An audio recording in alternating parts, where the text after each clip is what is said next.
elkarte hau Tolosako udalak babesten du.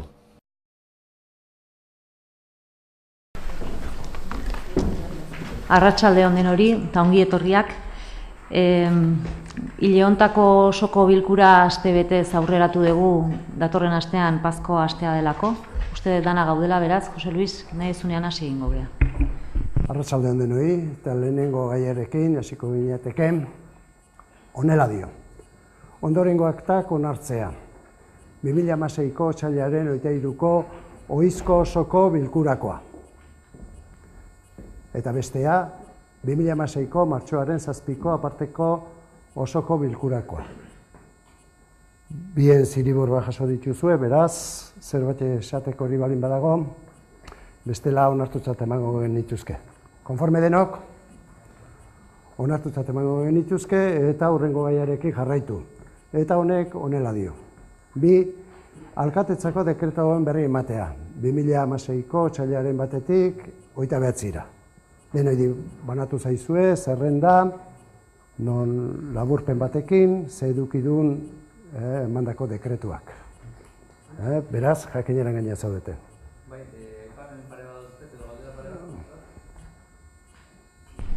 Bai, atxaldeon. Dekretu erlazio irakurtzen eginean, pare bat galdera sorta duzizkigu eta neko bentsuzke jakin bintzat aberro bazakin nekizkiten zintzuk zian. Lehenengo da, 183. zenbakia daukena, idazkaritzatik emana, eta jartzen du pankarta jartzeko baimena ukatzen dala, o ukatua. Ez dakite pankarta da, zer pankarta da, zeinek, nun, horren inguruko argibideak neko genituzke. Bat ere, 184. Justo hurrengoa, hirigintzatik emandako bat, eta hala dio, aldatzea 2014-00-0 dekretuaren bidez emandako lizentzia. Hala, proiektutako aparkalekua Carrefour enpresaren jarduerari lotua geratzen da. Guk hemen bere garaian saiatu ginen eta hala lotzen saiatu behintzat, Carrefourrek inguruan zeuden orube horiek ez aparkaleku libre bilakatzen, hau da, tokiko merkataritzan sustapenean sinisten dugu, iruditzen zaigu aurreko planeamenduan ondorioz Carrefourri ateak iztea ezinezkoa zala juridikoki, baina bai ikusten genuen aukerak zeudela eta da egitea eskatu genuen behintzat inguruko esparruetan aparkalekuak ez irekitzeko. Hau da, tokiko merkataritza sustatzea da Carrefourrek inguruan izango lituzken esparruetan aparkaleku libreak ez irekitzea. Zergatik? Jendea bestela kotxeakin arajun eta Carrefourren okupatuko durako, ez? Ez da Carrefourren aurkako ezer, baina bai sinisten dugu tokiko merkataritza sustatzeko eragozpena jarri bartzizkiela kasu honetan superfizie handi hauei, ez? Eta legeak hala ahalbidetzen du neurrian behintzat mugatu, ez? Eta kasu honetan behintzat hori egin genuen aurreko legaldian, eta orduan dekretu honen aldaketak ezakit zerri erantzuten dion, ezakit izango litzaken esparruan edo inguruan dauzkan aparkaleku horiek ahalbidetzea aparkaleku libre bezala, edo ze izango litzateken.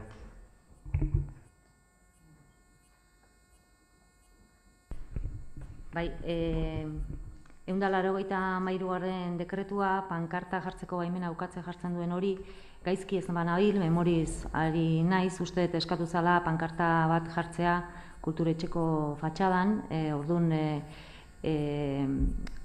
eraikin publikoetan pankartak ez jartzearen erabakia badago, beti ere udalak sustatutako ekimenen bat ez baldin bada. Era guztietara, eta 184. dekretuari dagokionez baita ere, badakizute aukera daukazutela, dekretua eskatu eta informazioa zuzenean eukitzeko, egokia iruditzen bali mazaizui bai, rekuperatuko ditugu dekretuak, idazkaritzan eskatu ditzazkezu eta komentatuko ditugu bigaiak.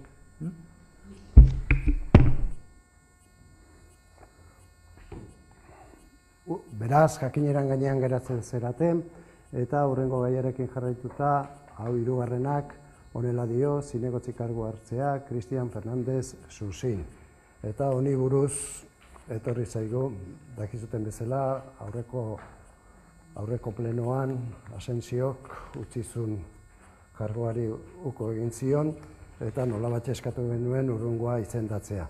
Eta junta elektoralak bialdu digu kreentziala hau esaten duena.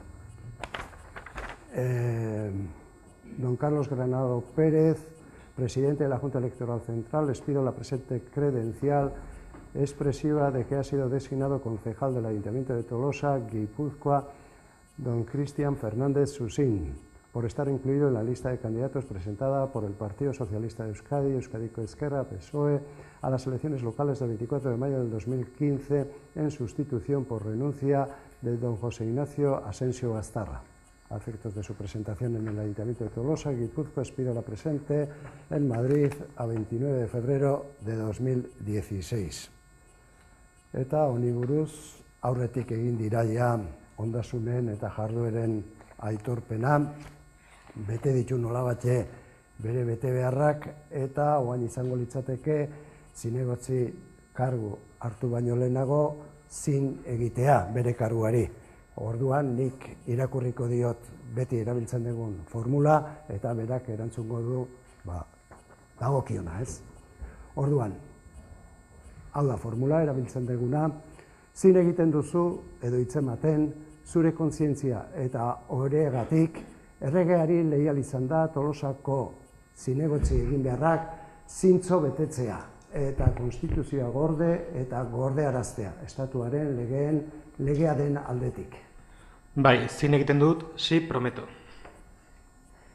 Beraz, besterik ez badago, jabetzan emango nioke zinegotzi kargua. Eta gainera, nolabait askribituko genuke Asentzio zegoen zeetara, batzarretara. Hau da, berdintasun, hirigintza eta azpiegiturak, ingurumera, auzoak, obrak eta zerbitzuak, udaltzaingoa, mugikortasun eta segurtasuna, ekonomiaren sustapena, merkataritza, feriak eta turismoa, hizkuntza politika eta hezkuntza, gizarte politika, diru kontuen eta ogasunen batzordea berezia, giza baliabideak eta udal antolaketa, herritarren harremanak, eta guztietan zegoen. Orduan, eta bestaldetik Juramendi egoitzan ere bazegoen hango zuzendaritzan. Gero bestaldetik, nolabait izendatuko zaitugu zean, Tolosa lotzenen. Baina hori azkenean, junta orokorrean. Beraz, ez baldin badago kontrakorik, jabetza emango genioke, alde zaudete, altxa eskuak alde zaudetenok, beraz, bai. Orduan, jabetza eman inbiartzaio, orduan plenoak ematen dio jabetzak, nola ematen dio erabaki baten bitartez, ez? Aktoa erabaki izaten da.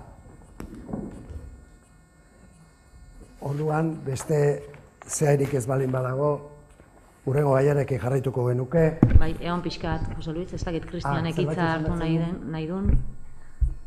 Bueno, bai, hitz batzuk esango ditut. Lehenik eta behin eskerrik asko emandako ongietorregatik, eskerrik asko jendari gaur etortzeagatik eta eskerrik asko bai Jose Ignaziori urte hauetan egindako lanagatik. Eta bueno, bai erderatzen dut pixkat. Solamente decir que voy a trabajar duro con la máxima determinación, el máximo esfuerzo y el máximo compromiso por y para Tolosa y los y las tolosarras. Muchas gracias, mila esker guztioi. Besterik ezean, jarraituko dugu. Bai, bakarrik azkeneko ohiko osoko bilkuran agurtu den Jose Ignacio Asensio, gaurkoan ongi etorria ematen diogu Cristian Fernandezi eta herriko kudeaketa publikoan lana hauetan gaur hastezea eta horretarako guztion lankidetza izango dezula adierazi. Hurrengo gaiarekin jarraituz, laugarrenak honela dio, udaltzaingoko bakante dauden 5 plaza betetzeko eskaera. Badakizute udaltzainen kasuan posible izango genukela reposizioa 100% izatea. Beraz, proposatzen da 5 plaza betetzea, baina horretarako plenoak baimena eman behar du nolabait txostena kontuen izan da, kontuatzailearen txostena, egonkortasuna, aurrekontuen egonkortasuna nolabait ez dela joaten plaza hauek beteta, ez di joala kontra. Orduan, proposatzen dena da nolabait udal plenoaren baimena 5 plaza hauek ateratzeko. Eta batzordetik datorren proposamenak honela dio, xedapen zatia bakarrik irakurriko ditut. Lehenik, 5 agente plaza betetzeko udalbatzari baimena eskatzea, kontuen izan da, aurre kontuen egonkortasuna ez dela arriskuan jartzen, guztiak legeak ezarritakoaren baitan. Eta bigarrena, akordioen berri, giza baliabide sailari ematea. Hau da proposatzen dena. Gero, onartzen bali bada hemen, aterako dira oinarriak eta prozesu guztia martxan jarriko da. Beraz, besterik ezean, proposamenaren alde daudenek, altxa dezatela eskuan, beraz, hau batez onartuko genuke. Hurrengo gaiak, 5. Giza baliabideetako administrariaren lanpostuaren balorazio aldaketa. Hemen badakizute 2 lanpostu daudela, eta biak funtzio berdinak nolabait antzekoa jarri zaizkie, eta baloraketa ere berdina proposatzen da jartzea. Orduan, bati aldatu egin behar zaio, eta hoi proposatzen da, ez? Baloraketa nolabait 17. Komplemento osagarri izatea, eta 575 puntu osagarri berariazko osagarrian. Orduan, hau da, proposamena etortzen dena, lehenik, giza baliabideetako administraria bat, lanpostuaren balorazio berria onartzea, xedapen zatian aipatu den ezaugarri berriekin. Bigarren, aldaketa hau lanpostu zerrendan isladatzea. Hau badakizuten martxan dagoela, eta betetzen ari gera, datorren astean epaimaila osatuko da, eta hasiko gera nolabait betetzen, 2 plaza hauek. Beraz, proposamenaren alde daudenak, altxa dezatela eskua, osango duzu? Ez, batzordean aipatu genuelaren aritik, ze batzorde honetan ere giza baliabideen administrarien lanpostuan balorazioaz gain, bazetorren baita informazioen kudeatzailearen lanpostuaren funtzioak edo, eta bai aipatu genuen, da hemen aipatu nahiko genuke, agian garaia badala, udala bere orokortasunetik aztertu eta behar den bezalako, ez dut esango oain ez ala dalako, baina bestelako lanpostu baloraketa bat iteko osotasunean. Azkenen 2004 onartu zen, eta egia da zenbait postu baloratu gabe daudela, eta funtzioak ondo zehaztu gabe. Eta legeak hala utziko ez balu, aurreko lanpostu baloraketak bai tresna bat utzi zula, manuala, zeinak ja izendatzezun balorazio batzorde gisa personal batzordea. Orduan, ondo legoke guzti hauek tratatzeko halako protokoloi martxan jartzea, eta ez zuzenean funtzioak eman eta onartzea. Beste gabe. Beraz, proposamenaren alde daudenek, altxa dezatela eskuan, beraz, hau batez onartuko genuke.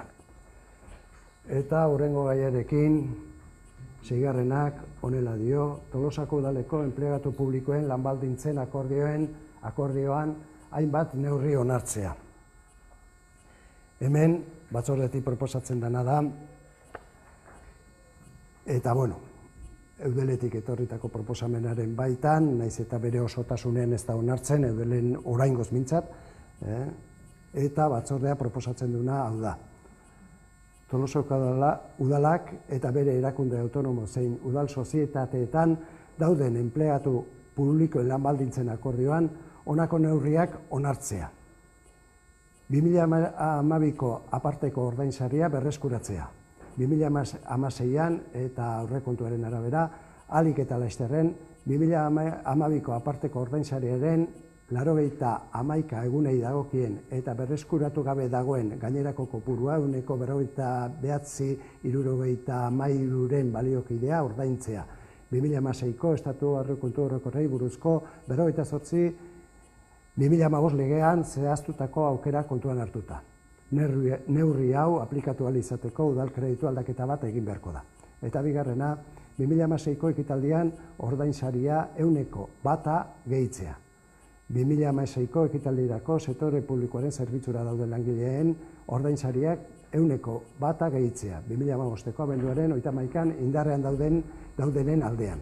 Horrela, bi epealditarako homogeneotasun lortuko litzateke langileen kopuruari eta antzinetasunari begira 2016ko estatuko aurrekontu orokorrei buruzko legean zehaztutako aukera kontuan hartuta.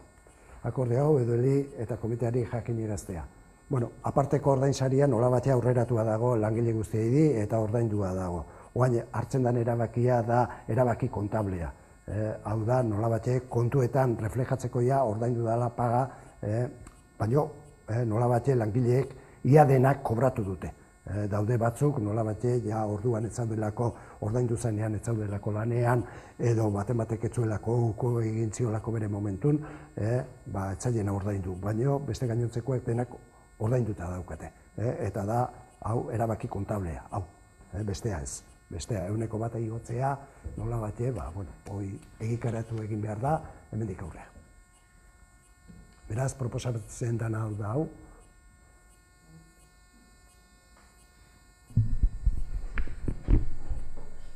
Bueno, bai puntu ni dagokionen, eta pixkat udaltzaingo den 5 plaza horiek atatzeko erabaki horri dagokionean, zoriontzekoa da udal gobernua langileen aldeko jarrera hau hartu izanagatik, pixkat aurreko legealdian markatutako bidea ere jarraitzagatik, bere momentuan ere planteatzen zenez, altzian plazak betetzearen jarrera genula guk, eta noski udal langileen lan baldintzak bermatzeko, eta badirudi, erabaki hauekin bide hori hartu duzuela zuek ere. Eta bide batez aprobetxatu nahiko nuke beste olako gaiak osoko bilkuretan hitzen diteunetan aipatuetan bezala. 2012ko uztailean komitearekin orduko udal gobernuak halako konpromiso dokumento bat sinatu zuen, Tolosako udaleko langileen lan baldintzak bermatzeko konpromisoa hartze zen, eta pixkat, egiten zoazten bide ontatik zijoan orduan zehazte zana. Ordutikan 2012tik honea gonbidatu zaituztegu sinatzea, nik berriz dokumento hori hor dago, komiteak ere izango dut, aukera ona litzateke berriro ere sinatzeko aukera bazen dute, pixkat langileen lan baldintza horiek guztiok bermatu nahi diteula adierazteko.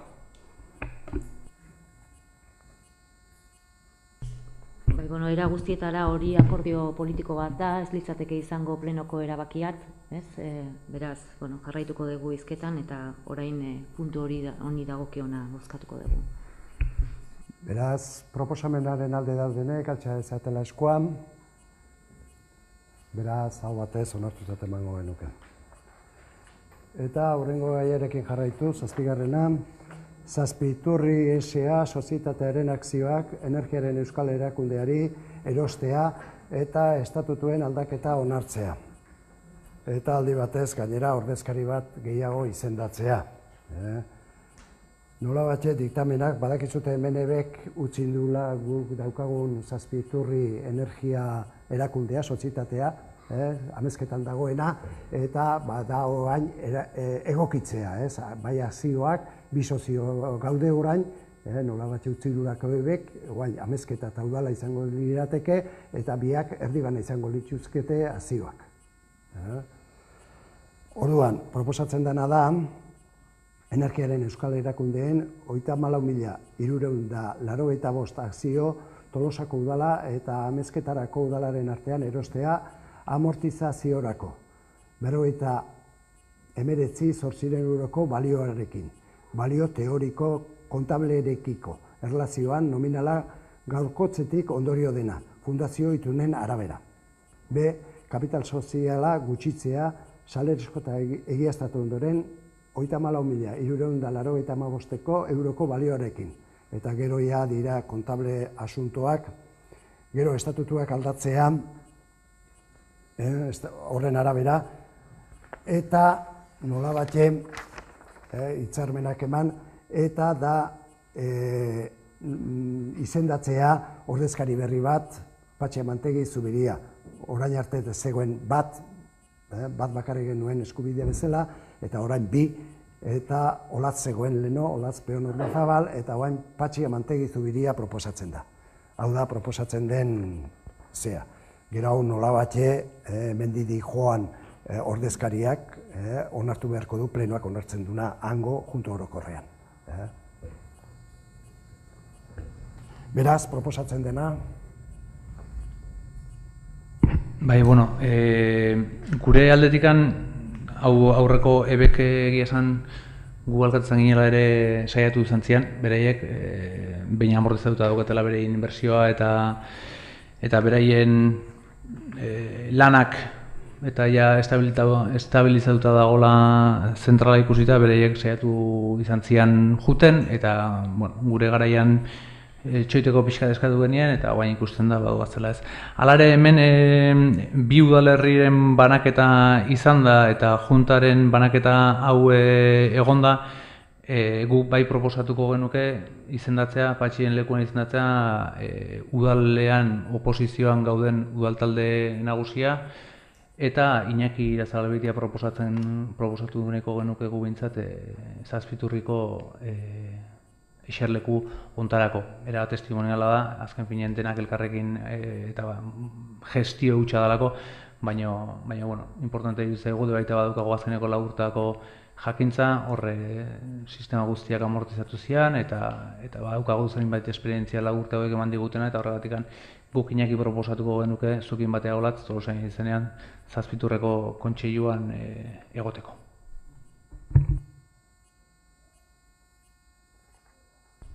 Bueno, Zazpiturri sozietatean, adierazi dan bezala, ebek ja sozietatea utzi egiten du, sorreran parte hartu zuten momentu hastapenetan ere bere helburua hori izan, pixkanaka sozietate hauek uzten joan, eta horrek suposatu du hainbat erabaki hartu behar izatea, Printzipio batian, orain akzioak Jose Luisek adierazi duen bezala Amezketa eta Tolosaren artean 50%an daude, eta kontseilari kopurua bakoitia izan behar dutelako daude bi kontseilari Tolosak izendatu behar ditunak eta bat Amezketak lehendakaritza, Amezketaren udalaren esku gerituko litzateke lehenengo 2 urtetan eta azken 2 urtean berriz Tolosako udalaren esku. Horretaz aparte beste egin behar batzuk ere izan dira, ze udalerrien esku geratzen dira orain arte ebek eramaten zituen ursaltoaren eta bertako instalakuntzaren funtzionamentuaren jarraipena eta sortzen den energiaren merkatu salmentarekin zerikusia duten egin behar horiek, Hori horrela ikusirik, beste adibidez oinatin pixka bat gure kasu berdinean gertatzen direna, kanpo aholkularitza erabakitzea kontratatzen dute Tolosaren kasuan, Tolargi dugunez, bertako hainbat langilek eskarmentu handia dutelako erabaki da beraien esku jartzea lan horiek. Ebek hori begi honez ikusi du, baita ere Amezketako udalak beraz modu horretara egingo dugu. Ibaien proposamena ikusiaz, egokia da eta ondo iruditzen orain bazaizue, Jose Luis, Patxi Amantegin lekuan Iñaki Irazalabetia jarriko dugu. orduan, proposamenaren alde daudenek, altza ezatela eskuan, beraz, adostasunez onartuko genuke, egindako proposamena aldaketarekin. Eta, 8. gaian, honela dio, klausula administratibo partikularren plegua onartzea, ondorengo zerbitzua kontratatzeko. Tolosako parke, lorategi, berdegune eta kaleko zuhaitzen mantentzen lanak egiteko zerbitzua. Eta honi buruz diktamenak honela du, onartzea zerbitzui emateko, 488.000 euroko gastua baliatzea 2016 urteko aurrekontuaren kargura, onartzea Tolosako parke, lorategi, berdegune eta kaleko zuhaitzen mantentzen lanak egiteko zerbitzua kontratatzeko baldintza administratibo eta teknikoen agiria, eta laugarrena kontratatzeko prozedura irekitzea. Horretarako, lizitazio iragarkia argitaratuko da Gipuzkoako aldizkari ofizialean eta kontratatzaile perfilean. Hau da proposatzen dena, eta batzordean aztertu da, eta da datorren 4 urte gehi 2 urtetarako zerbitzua. Hor, batzorden aipatu nun, ez da ondo jaso, ze, klaro, berriz ere ez dugu batzordeik izan akta onartzeko. nik aipatzen nun, kontratatuaren bete beharretan gaineratzea mesedez sektoreko Gipuzkoako lan hitzarmena jartzea. Eta aktan jaso da subrogauzio klausulan jartzeko. Subrogauzio klausulan ja jarrita zeon nik bazpare aipatzarren. Kontratatuaren bete beharretan ere jar dadila sektoreko Gipuzkoako lan hitzarmena bete behar dula kontratatutako enpresak.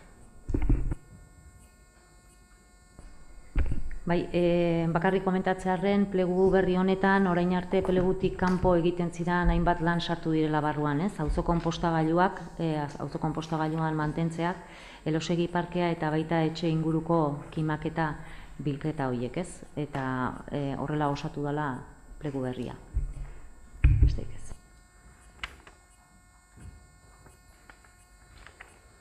Beraz, proposamenaren alde daudeleak, altxa ezatela eskuan, onartuko genuke hau batez, eta hurrengo gaiarekin jarraitu, eta honek honela dio. Artzabaltza poligonoaren izena aldatzea. Eta honi buruz...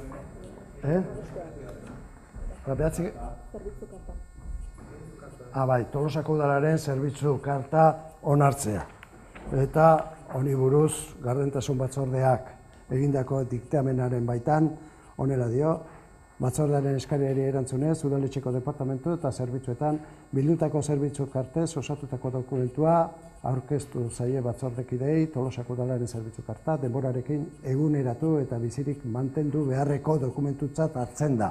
Hala nola, gardentasuna eta kalitatearen parametroak aplikatzeko oinarri modura. Batzordeak dokumentua onartzea diktaminatu du. Beraz, proposatzen dena da, ondoko dokumentu hau, nolabait idatzi dena zerbitzu eta departamentu guztiek idatzi dutena, nolabait onartzea. Bali badago esatekorik, jarriko genuke bozketara, proposamenaren alde daudenek, altxa ezatela eskuan, beraz, onartutatzen emango genuke, hau batez. Eta hurrengo gaia, 10. Artzabaltza poligonaren izena aldatzea. Eta hau euskera batzordetik pasatzen diren izen aldaketa guztiak bezalaxe, eta honek honela dio. Artzabaltza industrialdea, Artzabaltza eta bere grafiaren egokitasuna. Tolosako udalerrian Artzabaltza izeneko paper fabrika zegoen tokian, industrialde bat dago kokatuta gaur egun. Industrialde hori aipatu fabrikaren izenarekin ezagutzen da, nahiz era izendapen hori ez dagoen ofizialki hala erabakita. Tolosako toponimia dela eta udalak 2006ko abenduaren 27ko osoko bilkuran eman zien behin betiko onespena Tolosako kale izendeagiari eta Tolosako leku izenen zerrendari. Biak eskualtzen dira finkatutako irizpideen arabera aurkeztu eta onartu ziren esandako bilkuran. Tolosako udalak onartutako leku izenen zerrendan besteak beste Artzabaltza izeneko baserri bat ageri da. Hain zuzen ere, txosten honen hasieran aipatutako industrialdearen inguruan dagoen baserri bat. Beraz, aurreko guztiat aintzat hartuta, egokia da Artzabaltza izeneko izena jartzea aipameneko industrialdeari. Batzordeak, kontuan hartuz aurkeztutako txostena, bere oniritzia eman du aipameneko industrialdeari Artzabaltza izena jartzeko. Era berean, izendapen ofiziala izan dadin, eman beharreko pausoak ematen jarraitzeko esan du batzorde buruak. Orduan proposatzen dena da, nolabait aldatzea izena. Beraz, proposamenaren alde daudenek, altxa dezaten eskuan, hau batez onartuko genuke, eta orain hasiko ginateke ja mozioekin, bi mozio dauzkagu, bere alternatibekin. Eta mozioak 11. esaten du errefuxiatuen krisia, Europako Batasunaren eta Turkiaren arteko akordioaren inguruko mozioa. Eta hemen nolabait beti egiten dugun bezala, lehenbizi irakurtzen dugu lehenbizi aurkeztu dan mozioa eta gero alternatiba.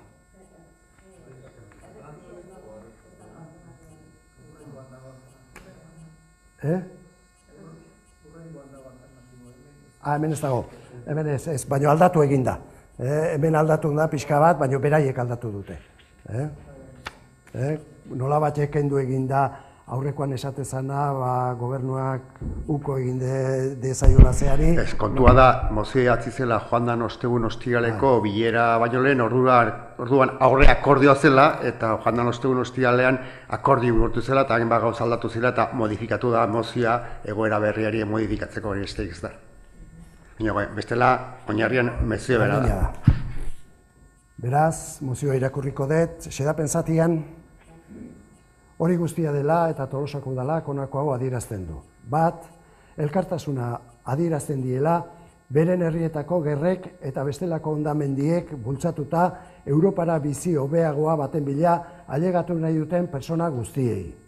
Bi, 2016ko martxoaren 18an, Europako Batasuneko gobernuek eta Turkiako gobernuak Europara datozen ieslariei buruz hitzartutako akordioa gizatasunaren, nazioarteko legearen eta Europako Batasunaren oinarrizko printzipioen kontrakoa dela. Hori dela eta, 3, Europako Batasuneko gobernuei akordio hori denuntzia dezatela eskatzen die. 4, Espainiako gobernuak akordioa sinatu izana deitoratzen duela. Muzin egin baitio, bai herritarrek argiki azaldutako babes jarrerari, zein erakunde publiko askotatik eginiko eskaerari. 5, Tolosako udalak ez duela bere egiten aipatutako akordioa eta udalaren jarduera eremuari dagokionean ez duela aplikatuko. 6, Europako Batasunari eskatzea Siriatik eta beste hainbat tokietatik gerratik eskapoan datozen errefuxiatuak Europan hartu eta berkokatzeko programa eraginkorra eta anbiziozua abian jar dezala, estatuen eta gobernuen zekenkeriaren eta bidegabekeriaren gainetik. 7, Tolosako udalak berresten duela errefuxiatuen harrera herria izateko duen borondate irmoa eta horretarako beharrezkoa diren urratsak egingo dituela. 8, akordionen berri ematea Eusko Jaurlaritzari, Espainiako gobernuari, Europako Batzordeko presidenteari, Europako Kontseiluko presidenteari eta Europako Parlamentuko presidenteari. Hau da, xedapen zatia eta proposatzen den mozioa onartzeko.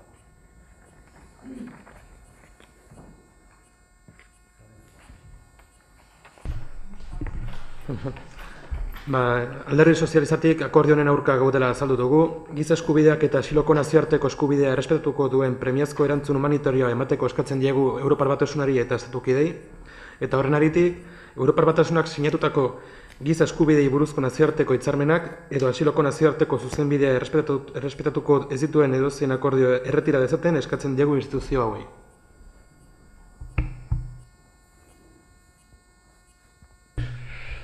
Arratsaldeon, egia esan bere burua defendatzen duen mozio baten aurrean gaudela uste dut, hain larria dan gertara, hain agirikoa da bidegabekeria Europako gobernuko buruek, estatu buruek hartu dutena Turkiarekin duten akordio horretan, horrekin beste beneikoa izan zitekela mozioaren bidezkotasuna, egokitasuna eta arrazoia defendatzeko.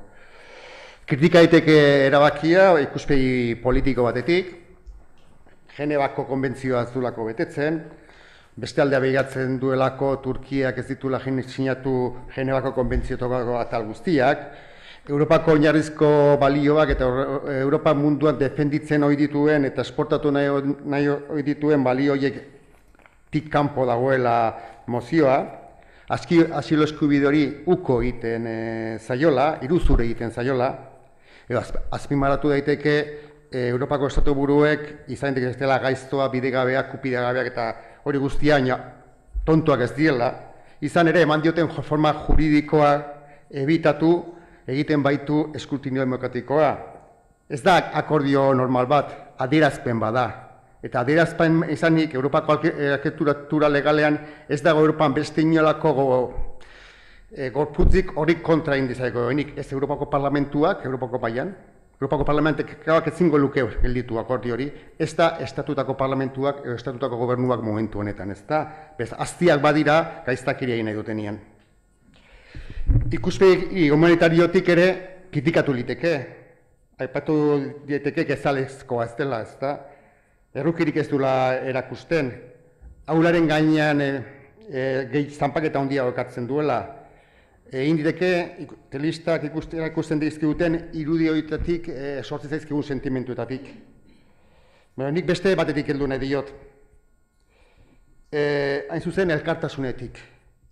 Ze Europak urteetan zozer erakutsi behar du, Europako herritarrek zozer erakutsi behar dute elkartasuna izan da. Eta garbi da, Europako estatu buru horiek ez dutela elkartasun hori erabili. Ez gaituztela ordezkatzen, ez direla gu, eta ez dutela egin guk egingo genukena, ez da. Elkartasuna izugarria, guztetu Europan, adierazpenak, bai gizarte zibilan bai hainbat erakunde politikoen gandik. Eta bereziki Euskal Herrian, eta hori nik aipatu nahiko nuke. Euskal Herriak historia luzea doka, beste errekiko elkartasunean, Osarakoa, Tolosan evidentea ba, Palestina, Kurdistan, beste batzuk. Eta akordionek piztu duena Euskal gizartean ikuste azpimarratzekoa dela. Bai gizarte zibila agertu da, akordioen kontra agertu da errefugiatuak hartzen alde, egin ditu ekimenak errefugiatuak babesteko, errefugiatuei laguntza emateko, eta goratzearen batzuk, ara joan diran sukaldariak jakiak prestatzea, jundian zuhiltzaileak, jundian sorrosleak, jundian makina bat jende. Eta hori importantea da, horrek erakusten dugulako elkartasuna, nola lotuta dagoen Euskal Herrian, eta nola ikusten ditugun pertsonaiek eskubidea dutela ona Europa etortzeko, gurekin konpartitzeko kontinente hau. Eta importantea da, erakundetatik ere, elkartasuna hori adierazidela, bai Iruñako udaletik eta beste udal batzutik hasiera batean, are bere burua izendatzen, edo bereziki eta azpimarratuko nuke ere, Eusko Jaurlaritza joan den astean eginiko adierazpen ofizial hori, ezta? Baina, ikuspegi horretatik, ez dagokigu besterik guri euskalduni, elkartasuna adieraztearena. Izan ere gu emigrante eta immigranteen herriak gara. Izan ere gure herriak azken 200 urteetan 3 gerra zibil pairatu ditu. 19. mendean eta 20. mendean. Euskal Herritar askok ies atea bari izan zuten, bilatu bari izan zuten, beste nun baiten, hartuko zituen jendea eta abegirazunez hartuko zituenak eta nola bizimodua edo ies hori errezagoengo zietenak. Eta goa kasualitatea da, baina ikuspegi personaletik eta ez da analisi politiko bat, baina justu sortatu da egunagoetan irakurtzen ari zela liburu bat, Gerra Zibileko umeen gerrei buruz, Britainia Handia joan ziren horiek, eta bereziki Galesen kokatu zirenak, ezta? Ehunka batzuk Galesen kokatu ziren, eta irakurtzen dezunean Galesko herritarren elkartasun maila zertara iritsi zen, eta Gales ez da herria beratsa, ez zan herria beratsa orduan, langabezi tasa 50%koa zen. Meategietan lokauta eguneko, hau da, itxiera enpresara eguneko 20 zen.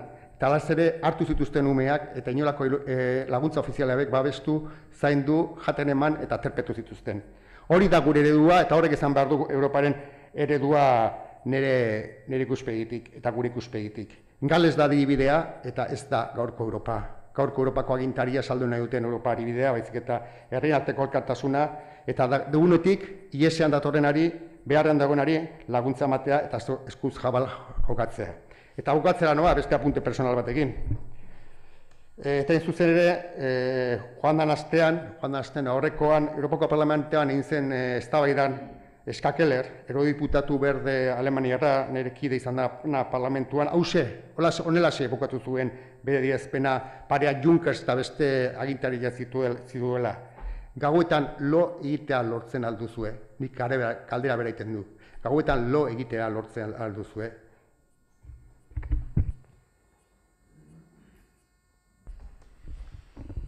Bai, aurreko urrian, Jesus Torquemadak topiken emandako hitzaldian, nazioarteko adituak adierazten zuen gizakiak berezkoa duela migratzaile izaera, ez?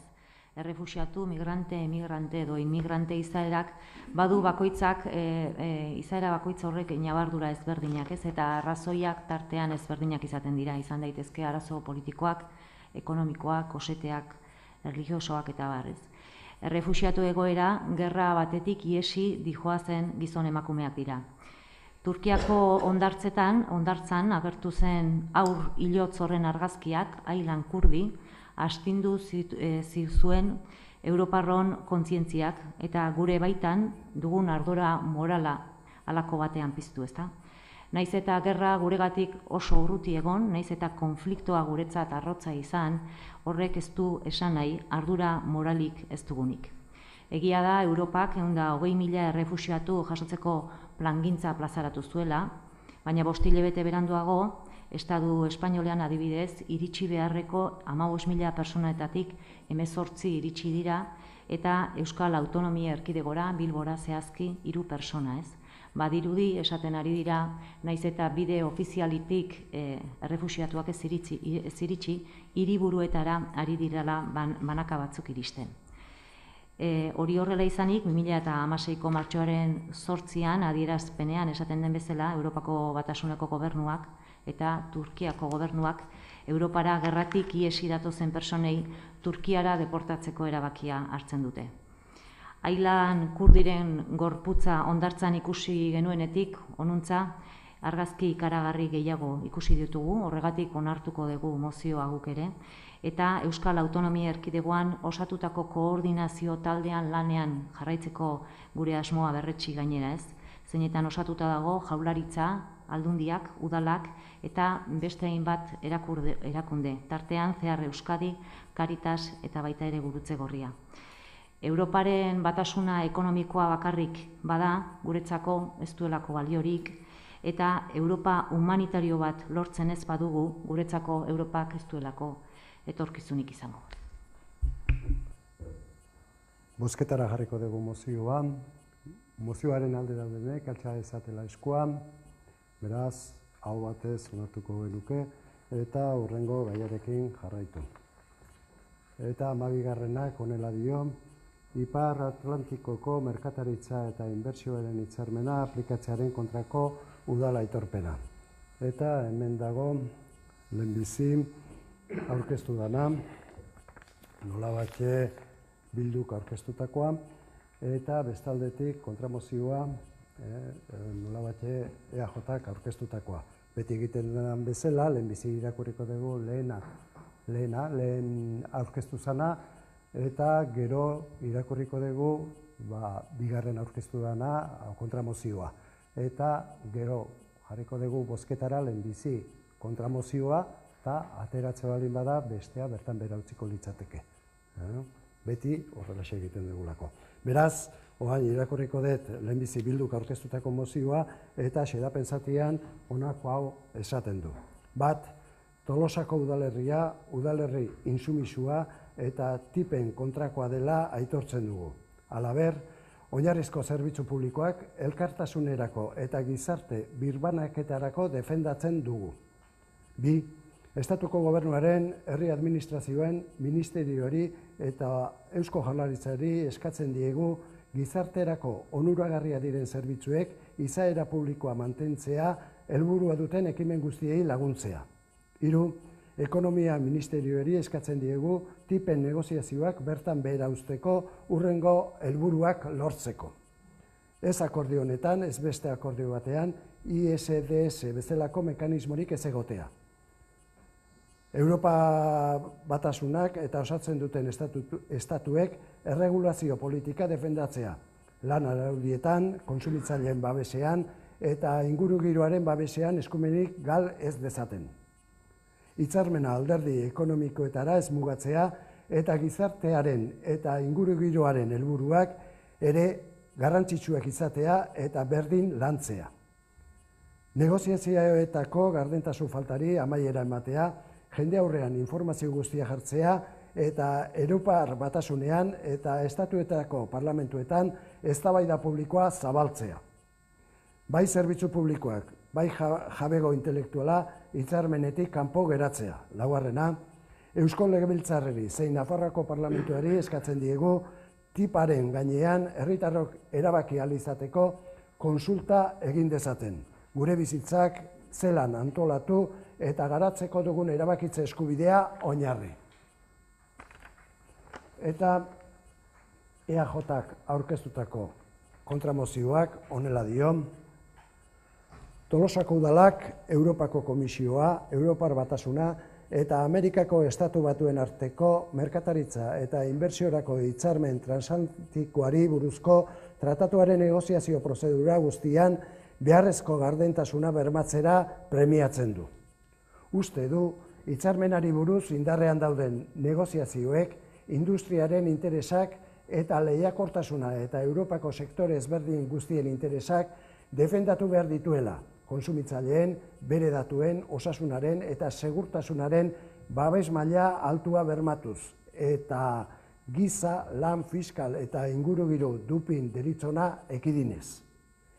Europar gizarte ongizate eredu deiturikoaren etorkizuneko jasangarritasuna babestuz.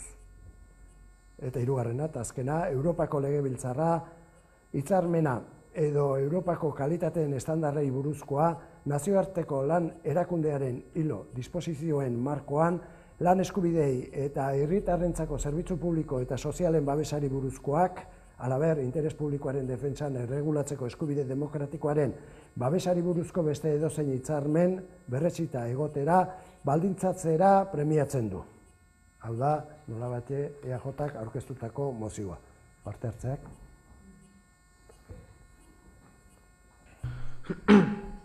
Bueno, gu gai honen buruz defendatzen duguna hau da. Lehenengo tratatuaren negoziazio prozedura guztian, gardentasun osoa egotea, Europar langileen lan eskubideen murrizketa ez egotea, eta zerbitzu publikoen murrizketa ez egotea, eta horregatik EAJko mozioaren alde bozkatuko dut, mozioarekiko afinitate gehiago daukagulako eta nire ustean egokiagoa delako. Bueno, arratsaldeon. Bueno, finean bi mozio dira eta erabat kontrakoak dira. Guk argi daukagu eta tiparen aurka gaude. Tiparen aurka gaude, merkataritza askeko hitzarmen bat izaki, merkatuak eta merkatuei ateak irigitzen dizkielako, eta gure Europar Batasun honek merkatuei, kapitalei, finantzai ateak irigitzen dizkie, ateak irigitzen dizkie pertsonen eskubideak murrizteko, lan erreformak, lan baldintzak, eta bar, eta aldiz mugak izten dizkie pertsonei. Eta hau guantxe mugen inguruan eta Turkiakin Europar Batasunak hitzartu duen hitzarmenaren aurka agertu gea.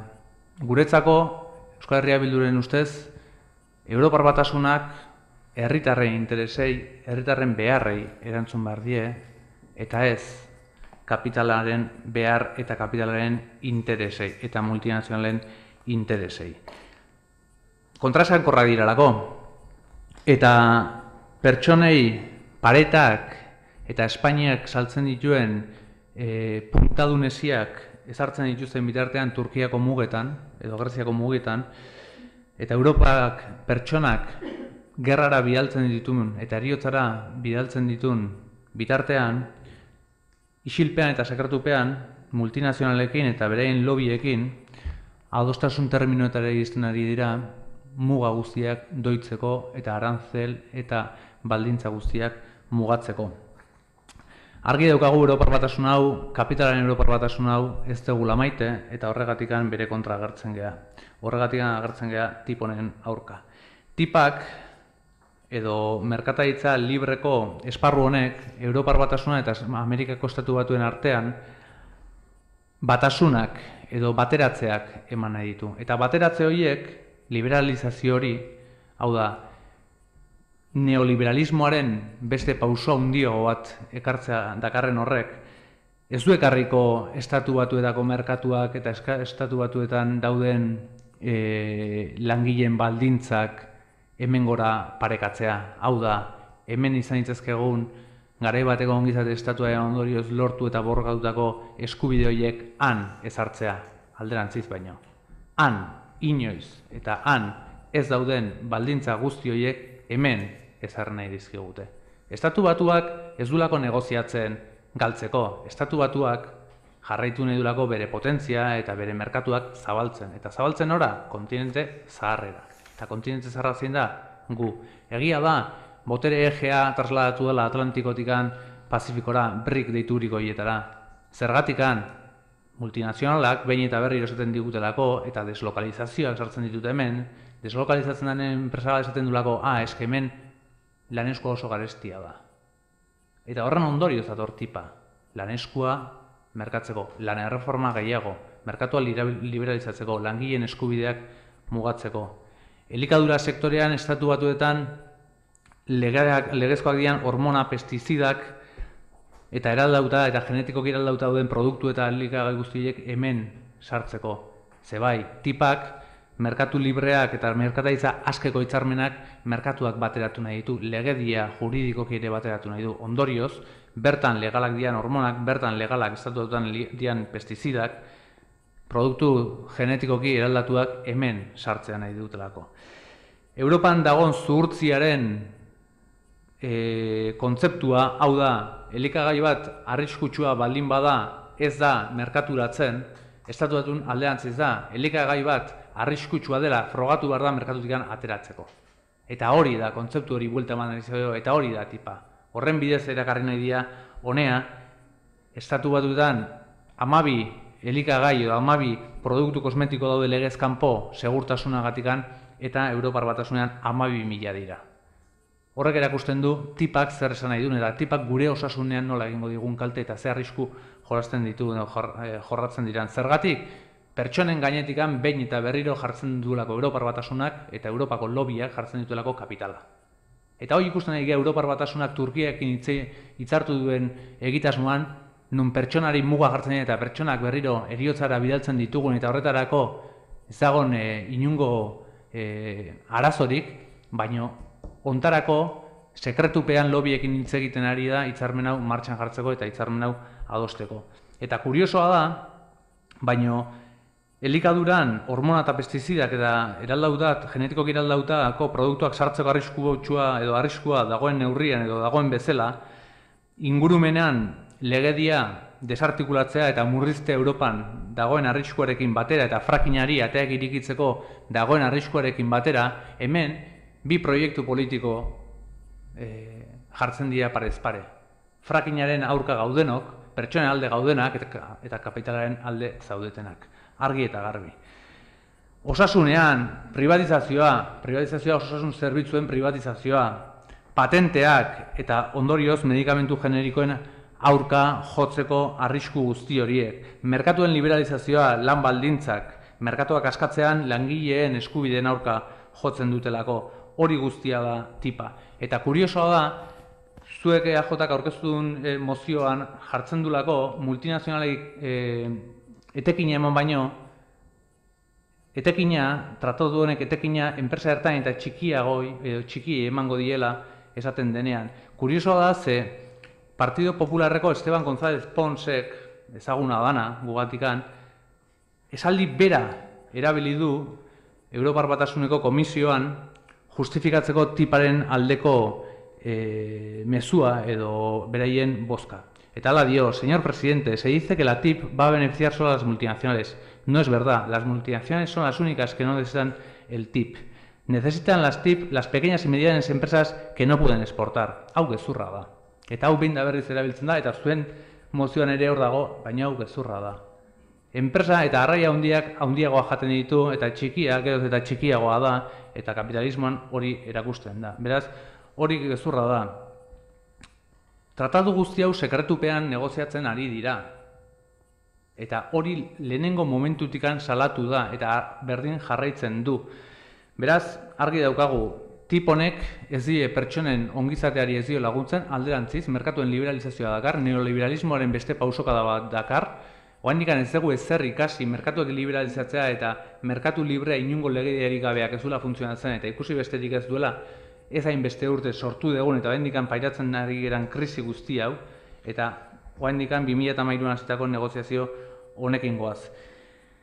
Europar Batasunean eta parlamentuan Izaskun Bilbaoek alde bozkatu zuen, guk aurka bozkatu genuen, PSOEk tiparen alde bozkatu zuen, eta ondorioz hemen ere gu tiparen aurka bozkatuko dugu.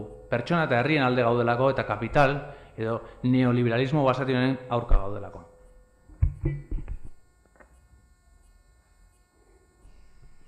Gabon. Bueno, guk tiparen inguruan esan behar duguna da, gure posizioa ez dela orain gure valorazio ingo dugula, behin tipa negoziatzen denean, da testu hori isten denean. Testu hori etortzen denean, publiko egiten denean, eta etortzen denean estadura bozkatzeko. Ze hori estadu bakoitzak bozkatu behar du Europako Konseilio tipaz eta gero. Baita ere esan behar daukagu, nik uste Ibaik egin dula nahastu gauza asko egin ditukela, iruditzen zaidak, Frakina, Turkia, nik uste gauza asko ez daukatela honekin zerikusi zuzenik, gure ustetan. Guretzako hemen daude 3 puntu oso importante direnak eta oso tentuz baloratu behar direnak, hemen komentatuak izan dira.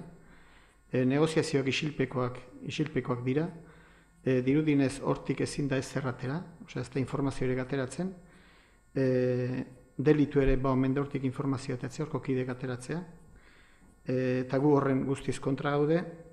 Bestetik, beste bigarren barrizko ere, era xeagon da, garbiagon esan da 60 urtetan Europan indartu den kontsumitzaileen aldeko eskubideak galtzeko arriskua egon litekela, ez du esan nahi galduko denik, berezik eta galdu litekela, bereziki elikadura politikan, zeu zer aipatu da, etiketajean bertan ere, hemen gutxi iruditzen balin bazaigu etiketetan etortzen den edukia, Estatu Batuetan hori desentez baino gutxigo da, baita ere animalien jatorrian, elikadurari lotuta, askotan, hemen maila baten, neurri batean hori betetzen da, baina Estatu Batuetan hori ez da hori ezinbesteko baldintza, hori iruditzen zaigu puntu hori ondo lotu behar dela tipan, eta azkenik baita ere zerbitzu publiko eta lan baldintzen inguruan ere puntuik oso ondo zaindu behar direla tipa lantzen denean. Orduan, guzti horri erreparatuz baloratuko genduke noraino iristen den testu hori eta orduan bozkatu ez, dagokionak.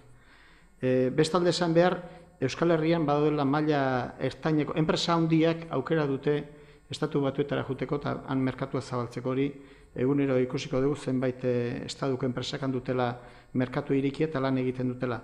Enpresa ertainek, Euskal Herriko enpresa ertainek ez dute biderik han merkaturik irikitzeko eta honek bide bat iriki dezake lehen aipatu duan EG hori desplazatzeko eta baita ere merkatuak irikitzeko Estatu Batuetan. Hor badaude beste zenbait arazo ere, bumeran bat bihurtu litekela eta da hemengo enpresak ara joaten direnen, han estatu bakoitzak daukala bere araudia. Eta orduan 50 araudi ezberdina daude, 50 estatu daude, eta aldiz Amerikarrak honetortzen direnean, daukatela Europako merkatu bakarra, eta 28 estatuek daukatela merkatu bakarraren pean. Orduan horretan, kezka ere dago, zenek hemen gehiago irabazten duna galtzen duen, da printzipioz ustea da, estatu batuak gehiago daukala irabazteko hemengo enpresek baino. Gero, baita ere, badago beste kontu bat, eta da, guzti hau bideratzeko eta onartzeko, Europako Konseilioak onartu behar du, eta gero, estatu bakoitzak onartu behar du tip deitzen dan hori, eta orduan ikusiko da, argiarekin da takigrafoekin ikusten denean, edukia zertan datzan baloratzeko ze onurak eta ze kalteak ditu, noski kalte gehiago baldin badu, posizioa kontrako izango da. Beraz, jarriko genuke mozioa bozketara, alternatiba jarriko genuke, beti bezala, lehenbizi jartzen da, eta ateratzen baldin bada, bilduk aurkeztutakoa, bertan berotziko litzateke. Beraz, mozio alternatibaren alde daudenek, altxa ezatela eskuan, kontra, beraz, onartutzat emango genuke, aurkeztutako mozio alternatiboa. Eta, hurrengo gaiekin jarraituz, honek uste esaten duela erregu galderak. Ez?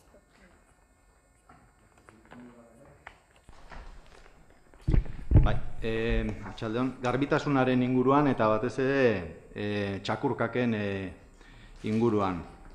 Merkataritzako jende asko eskatu dugu kale zikina daudela, zerbait inberdala, eta auzotarrak bai, adibidez Larramendia auzoan oso zikina daudela, txakurkakangatik, baita txakurkaka josotzeien poste horiek egoera txarren daudela, askok poltsak eta bukatuta, tapaka askatuta, eta horren ordenantza jarraitu markoala.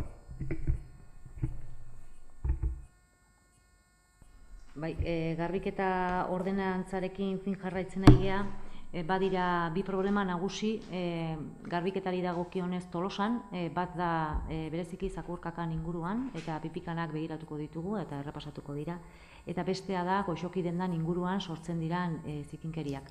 Orduan, seguraski, kanpaina bat egin behar bali bada eta horretan begiratzen ari da, orain Patxi lantzen ari da nola eta zer egin, bi puntu horietan jarri beharko da indarra.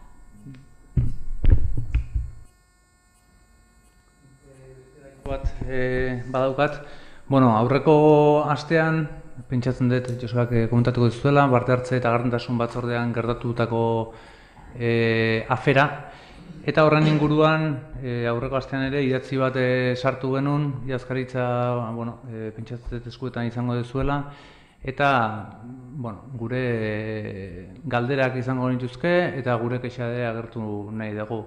Gardentasun eta parte hartze batzordean, berriro diot, gardentasuna eta parte hartzea, horre zuek aurrekoan aurkeztu duten Tolosaren gobernantza edo etorkizuneko Tolosaren inguruko proiektua aurkeztu nahi zenuten, berau kontratatzeko baldintza pliego bat, hau da, zerbitzu hori egiteko, txosten hori garatzeko, enpresa baten kontratazioa sustatu beharra dago, egin beharra dago, eta batzordean, aurreko aste artean, lan mahai gainean jarri izan baldintza pliegoa, kontratuan nolakoa izango zen. 59.500 eurotakoa da, kopuru majoa da, lana de alamukoa da, baina dirutan importantea da, eta non gure sorpresa prozedura publizitarik gabeko negoziatu bidez egin dela ikustean. Guk eskatu genuen lizitazio ireki izatea, herritarrak uler dezaten, maila hortako kontratuak direnean, legeak 60.000 euro arte hala onartzen du, horrelako prozedura bat egin daitekela, baina legeak ere hala dio, eta irakurriko dut, el procedimiento negociado, ya sea con o sin publicidad, es un procedimiento de adjudicación de contratos excepcional. Repito, contratos excepcional, que solo es de aplicación en los supuestos determinados en la ley y solo en aquellos y que precisamente por aquella excepcionalidad su régimen difiere de las reglas de los procedimientos abiertos y restringidos. Guri iruditzen zaigu lizitazioak ireki izan bartzuela, hau da, nahi zuen enpresak aurkezteko eskubidea izan eta nahi duen proiektua aurkezteko eskubidea izatea, eta zuek esleitu duzuen formato honetan, 5 enpresari eskatu diezue aurrekontuak aurkeztean, eta gu aurka agertu ginen, baina gure harridurarako batzordera jada eraman zan dekretuz onartua zegoen zerbait. Eta batzordekidei eman zitzaigun dokumentoa etzen dekretuz sinatu zen dokumentoa, hau da, guk jaso genuen dokumentoa aurreko bersio bat zan. Orduan, hemen kexak anitza dira. Lehenago kexa da, batzordean eta parte hartze eta gardentasun batzordean iruditzen zaigula pliegoak batzordean onartu beharko liakela. Esparrua hori da, nun adostu, hitzartu eta egokitzeko esparrua hori da. Bigarren iruditzen zaigu, dekretu bidez goiz hortan egitea baino esan bezala batzordean egin bartzala, baina haratago prozedura ireki bidez egin bartzala gardentasunaren izenean. Hau da, lizitazio ireki bat kopuru horiek kontutan hartuta eta ez excepzionalitate hori gauzatu eta gutxiago parte hartze eta gardentasun batzorde edo departamentuan. Eta honi guzti lotuta jakineko genuke zergatikan erabakidan formato edo prozedura hau eramatea, zergatikan erabaki den batzordean onartu baino dekretuz onartzea, zein enpresei, ze 5 enpresei bialdu zaien gonbidapena, ze 5 enpresa pribatuei eskatu zaien bereien proposamena luzatzea, eta zergatikan izan diren aukeratuak 5 enpresa hauek. Idatziz badaukazue hau, nik aurreko ostiralean sartu nuen, edo ostegunean sartu nuen idatzi hau, erantzunaren zain gaude, erantzuna jaso ezegunez, hemen berriren plazatzen zaituztegu erantzun hori ematea. Mila esker.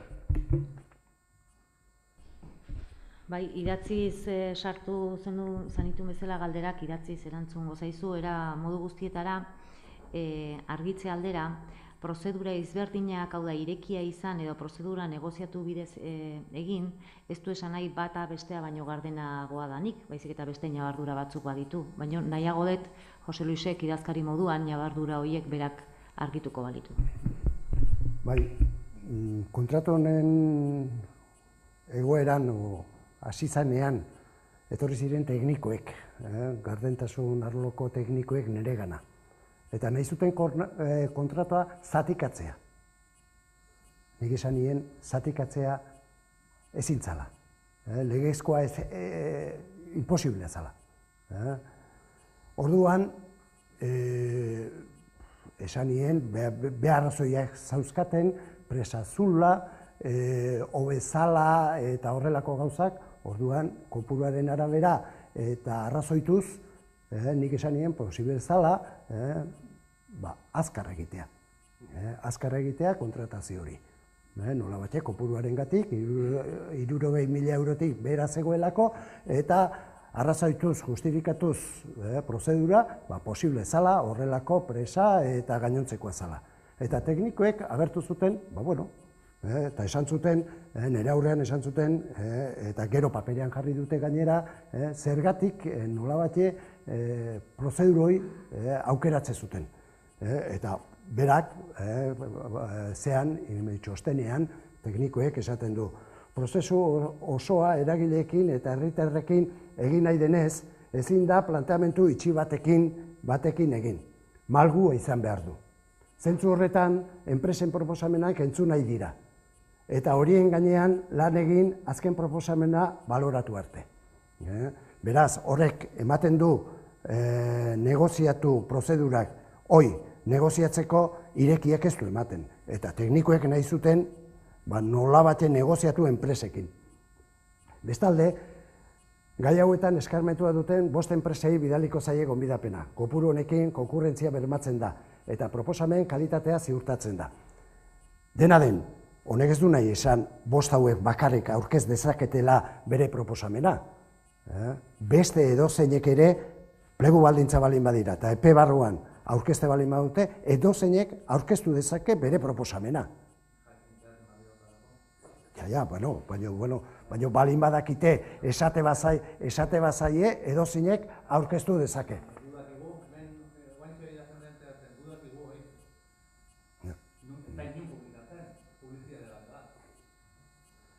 Eta hirugarren arrazoia bezala, beraiek esate zuten, prozedura negoziatua, prozedura irekia baino motzagoa da denboran. Eta kasu honetarako irekia izateak ez du emaitza hobeagoa izaten denik bermatzen, beraietzat. Orduan, nola bate horrekin ikustezan nahiko babestu bat zegoela prozedura negoziatua. Beste gauz bat da, zuen politikokin nahi izatea irekia o negoziatua. Legal aldetik, ni pentsatzen dut, zehatu badagoela, oinarritu badagoela prozedura hau aukeratzea, eta hortik aurrera, nik ez dizuet esango, ze prozedura erabili behar dezuen, ez? Baina legalki ondo dago erabilita. Mugan dago, 59.500, 60.000, eta gero iba egin. Eta ados nago gero, baina gauza bat, nahi dunak aurkeztu ezake jakiten balin badu, baina ez esaten ez balin bada, norra aurkeztuko da inorrek ez balin badaki, ez alako publikatzen. Horta noa, orduan, gardentasun eta parte hartzaren izenean iruditzen zaigu oso mugatua dela. Legezkotasuna ez da inoiz mugatua, edo legezkoa da, edo ez da legezkoa. Ez da mugatua. Hori bat, gero hala eta guztiz ere, Ibai,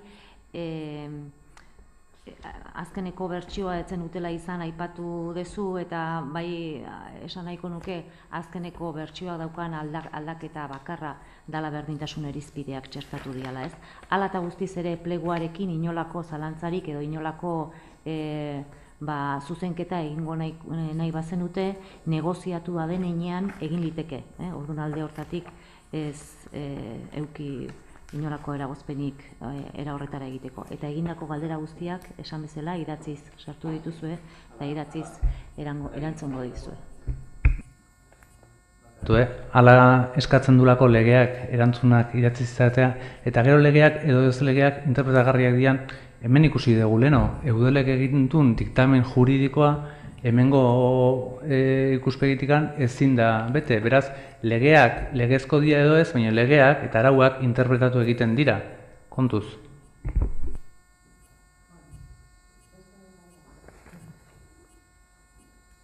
Ez da ez galdera ergu, baizik adierazpen bat. Gaur Bruselan, bai Zabentenen eta bai metro geltokian gertatu dira eta bakitu dalak ateramendula oharren bat horren inguruan, bai gure taldetik eta pasatu dut gauden taldenen izenean ere gure atxekabea eta tristezia gertaera horien aurrean eta gure elkartasunik sentitu duena, bai biktimen familiei eta Belgikako herri osoari. Bai, ari hortatikan, gaur goizean gertatudan Bruselan gertatutako atentatu horren aurrean, bihar elkarretaratze bat egingo da eguerdiko 12an hemen udaletxe aurrean, beraz aprobetxatu nahi dut osoko bilkura haue baita dei bat egiteko herritar guztiei, eudelek bialdu du deialdia eta horrela egingo dugu baita ere Tolosako herrian. Beraz, besterik ezean, bukatutzat emango genuke plenoa. Asko denai eta ondo izan. Tarte hau Tolosako udalak babesten du.